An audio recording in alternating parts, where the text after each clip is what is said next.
कि 20 मार्च तक अगर जो है आपने इंतखाबात का ऐलान नहीं किया तो 21 मार्च को असम्बली तहलील कर दी जाएंगी? यकीनन ये हमने बड़ी खबर में भी शामिल किया था। अच्छा, ये आपने कहा ना अवाम में जाने का फैसला कर लिया है, मैं तो ये सोच रहा हूँ अवाम से निकले कब थे? वो दोबारा सड़कों पे आ जाएंगे, इसका मतलब यही होगा मेरे ख्याल से खान साहब का। सड़कों पे तो रहते हैं हमेशा पीटीआई वाले, यकीनन कोई नई बात तो नहीं है, तो वापस जाने का फैसला मेरे लिए अचंभे की बात नहीं है। और दूसरी चीज़, असम्बलिया तहलील करने की जो स्टेटमेंट्स हैं वो शेर आया वाली कुछ मिसाल बन गई है। सोचने की ज़रूरत है कि ये स्टेटमेंट कितनी बार दिया जाएगा, जितनी बार दिया जाएगा उसका वज़न उतना कम हो जाएगा। अगर आप एक चीज़ कहते हैं स्टिक टू योर वर्ड्स, करके भी दिखाइए ना। Action speaks louder than words, जिस तरह कहते हैं। जुल्फी बुखारी साहब हमारे पास मौजूद हैं, पीटीआई के सीनियर रहनुमा हैं वर्दा। उनसे बात करते हैं, मज़ीद डिटेल उनसे जानते हैं, तो उनको वेलकम कहेंगे अपने शो में। जुल्फी बुखारी साहब, ये बताइएगा कि खान साहब ने 2 सूबाई असम्बलियां तहलील करने के बयान के बाद उसमें सियासी हलचल मच गई है। इमरान खान ने कहा है कि मार्च या अप्रैल तक इलेक्शन हो जाने चाहिए। क्या इलेक्शन पर हुकूमत से मुज़ाकरात का सिलसिला शुरू हो चुका है? कुछ डिस्कशन वगैरह जारी है आप लोगों की? नहीं, अभी तक तो कोई नहीं चल रही। अभी तो इस वक्त तो उनको एक लिहाज से मौत आई हुई है। उनको समझ नहीं आ रही कि क्या करें, कि अगर पंजाब में आ जाएं एक इंटरिम गवर्नमेंट और उसके बाद प्रोविंशियल इलेक्शंस केपी और पंजाब में, तो वो फिर टर्म 5 साल की हो जाती है। तो अगर ये ना ब्रेक करें वफाकी हुकूमत और वहाँ भी इलेक्शंस ना लेके आएँ, तो फिर आपके पास 5 साल की टर्म प्रोविंसेस में आ जाएगी, और वो भी पीटीआई की, अगर आप सिर्फ उन रिजल्ट से जाएं जो पिछले बाई इलेक्शंस के थे। और फिर जो आपके अगर आपके एमपीएज़ और आपकी हुकूमत हो एक प्रोविंस के अंदर, और वहाँ फिर अगर आप एमएनए की सीट के ऊपर इलेक्शन कराएं, तो ज़ाहिर बात है ज़्यादा आसानियाँ पैदा हो जाती हैं। तो एक तरफ उनको ये परेशानी है, और दूसरी तरफ उनको ये परेशानी है कि अगर ये अभी इलेक्शंस कॉल कर दें अप्रैल के लिए, तो इस वक्त जो पाकिस्तान में सूरत हाल है, जो स्नैपशॉट है, आप देख रहे हैं कि आवाम उठी हुई है, पीटीआई के साथ है, खान साहब के साथ है, तो उनको पता है कि वहाँ भी उनकी बैकडोर राब्तों की बुखारी साहब किस लेवल में मुज़ाकरात हो रहे हैं, क्या हो रहे हैं, कुछ बताइएगा। अभी मेरे पास कोई इल्म नहीं है कि किसी ने कोई कोशिश की है मिलने की या बातचीत की, और हमारी तरफ से तो कोई नहीं हो रही। खान साहब ने सिर्फ ये बोला था कि इस डिज़ोल्व करने को रोकने के लिए एक ही तरीका है, और वो है कि आप ऐलान करें कि इलेक्शंस होंगे, जो पहले दिन से उनका एक मौक़िफ़ था। ये लोगों को कभी भूलना नहीं चाहिए कि खान साहब ने पहले दिन से आज दिन तक बीच में सब कुछ हुआ है, उनको गोलियाँ भी लगी हैं, लोग भी शहीद हुए हैं। उसके अलावा भी खान साहब का एक ही मौक़िफ़ था पहले दिन से आज दिन तक कि इलेक्शंस साफ शफाफ इलेक्शंस हों और पाकिस्तान में स्टेबिलिटी आए। पाकिस्तान में स्टेबिलिटी आएगी तो आप पाकिस्तान को जो इस एक किस्म का एक स्लिपरी स्लोप और डिफ़ॉल्ट की तरफ जो पाकिस्तान जा रहा है आप बचा सकते हैं। साहब, इस वक्त अगर इंतकामी कार्रवाइयों की बात करें तो वो उरूज पर हैं। आप क्या समझते हैं कि आज़म सवाती केस में हुकूमत आखिर चाहती क्या है? तहरीक इंसाफ का मौक़िफ़ क्यों नहीं सुना जा रहा?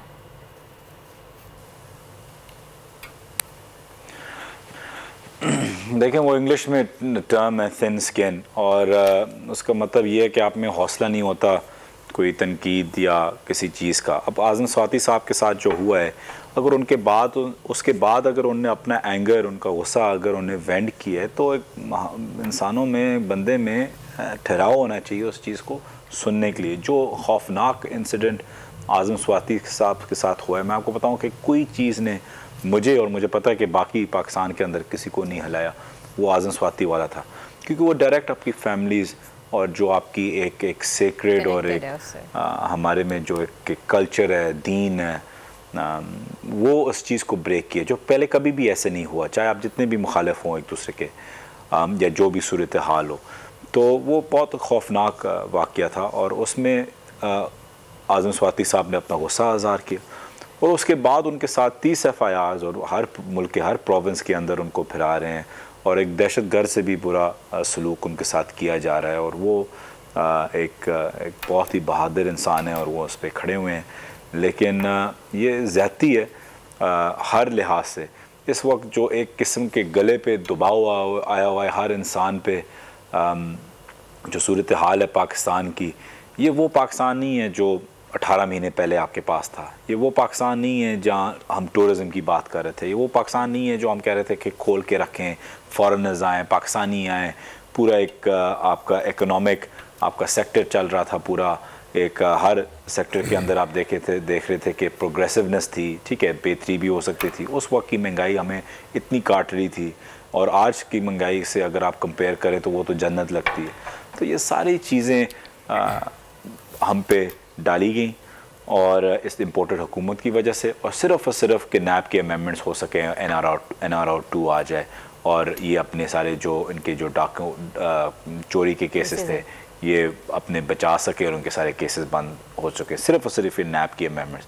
तो मैं तो समझता हूँ कि एक दफ़ा ये सारी अमेंडमेंट्स हो जाएं। बुखारी साहब, पर मैं ये मजबूर हूँ कि आज़म स्वाति के साथ ये हो रहा है तो एक आम आदमी के साथ क्या होगा। मुझे ये बताइए, आप ओवरसीज़ पाकिस्तानी के लिए बड़ा काम करते रहे, वो लोग हैं जो $30 बिलियन हर साल रेमिटेंसेस की शक्ल में पाकिस्तान भेजते हैं, लेकिन फिर भी इनको वोट का हक नहीं दिया जा रहा, इनको महरूम किया जा रहा है इस हक से। इम्पैक्ट क्या होगा, वजूहात क्या हैं, क्यों इन्हें वोट की ताकत नहीं दी जा रही?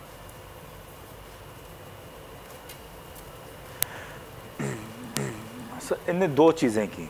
सबसे पहले ईवीएम, क्योंकि ईवीएम की मशीनरी 100% नहीं है लेकिन नॉर्मल इलेक्शन बैलेट से बहुत बेहतर है, तो इन्होंने ईवीएम को नहीं, जो बिल पास हुआ था वो नहीं बनने दिया, सिंपली इसलिए क्योंकि फिर फेयर इलेक्शंस हो जाते। फेयर इलेक्शंस होते हैं, इनको पता है कि जो सीट्स ये जीतते भी हैं उसमें भी बहुत कुछ सामने आ जाएगा और वो हार जाएंगे।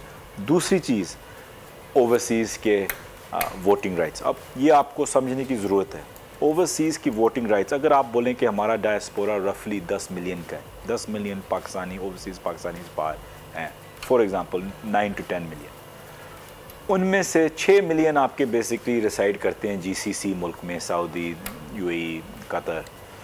अब इनको अगर आप वोट दें, वोटिंग राइट दें, और मैं कहता हूँ 10 मिलियन से अगर आप बोलें कि सिर्फ 40% लोग वोट करें उस दिन, इलेक्शन डे पे या इलेक्शन वीक में वो वोट करें, तो 4 मिलियन लोग आ जाते हैं। 4 मिलियन लोग अगर आप कोई 350 कंस्टिट्यूंसी से डिवाइड करें तो हर कंस्टिट्यूंसी में, बस कैलकुलेटर नहीं है लेकिन रफली हर कंस्टिट्यूंसी में कोई 20,000 वोट आ जाता है एक्स्ट्रा।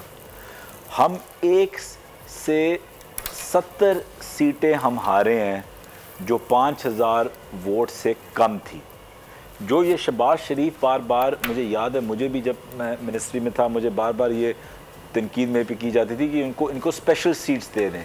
स्पेशल सीट्स इसलिए ये चाहते थे ओवरसीज़ पाकिस्तानीज़ के लिए क्योंकि उनका इन्फ्लुएंस फिर कैप हो जाता है 3 या 4 या 5 या 10 सीटों के अंदर। लेकिन जब आप अगर मिनिमम भी 30-40% भी अगर आप डायस्पोरा का वोट आ जाए तो वो जब स्प्रेड अक्रॉस करता है सारे हलकों के अंदर, तो आप देखते हैं कि आप सिर्फ ओवरसीज़ पाकिस्तानी की वोट्स के साथ ही आप पूरा इलेक्शन स्वीप कर सकते हैं। मसला सिर्फ उनका ये था, इसलिए ये चाहते हैं, जो सबसे बड़ी गलती होगी कि ओवरसीज़ पाकिस्तानी को अपनी सीट के ऊपर कैप करें।